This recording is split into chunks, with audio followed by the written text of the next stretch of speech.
وكان طفلا نحيفا، ابن المهاجرين المغاربة، يحمل حلما أكبر من عمره. اسمه أشرف حكيم. في شوارع خطافي كانت الكرة هي كل شيء، والناس لم يصدقوا أن هذا الصبي سيصل يوما إلى القمة.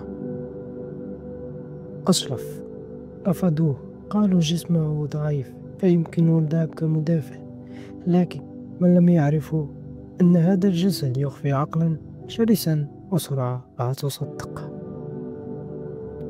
عاد وأثبت أنه ليس فقط مدافعا بل وحشا في الجهة اليمنى. بسرعة البرق صعد للفريق الأول في ريال مدريد، لكن المفاجأة زيدان لم يؤمن به. أعير إلى ألمانيا، وهناك عرفته أوروبا. سجل، صنع، وركض أكثر من أي لاعب آخر. بعدها في إيطاليا فاز بلقب الدوري، ثم جاء إلى باريس بصفقة ضخمة. رغم ولادته ونشأته في إسبانيا لم يتردد في اختيار المغرب.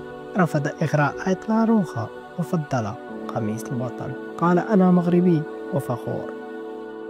في قطر كتب التاريخ، واجه بلده الثاني إسبانيا، وفي لحظة جنون سجل ركلة الترجيح الحاسمة ببانينكا، وكان قلبه لا يعرف الخوف.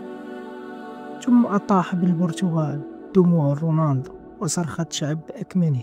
حكيمي لم يعد مجرد لاعب، صار رمزا. من شارع ترابي إلى كأس العالم، من طفل مرفوض إلى أسطورة تمشي على جناح.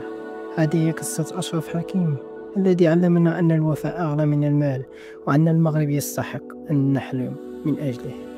الآن فاز بدوري الأبطال ولعب كأس العالم للأندية أكثر من رائعة. الآن سينافس على الكرة الذهبية.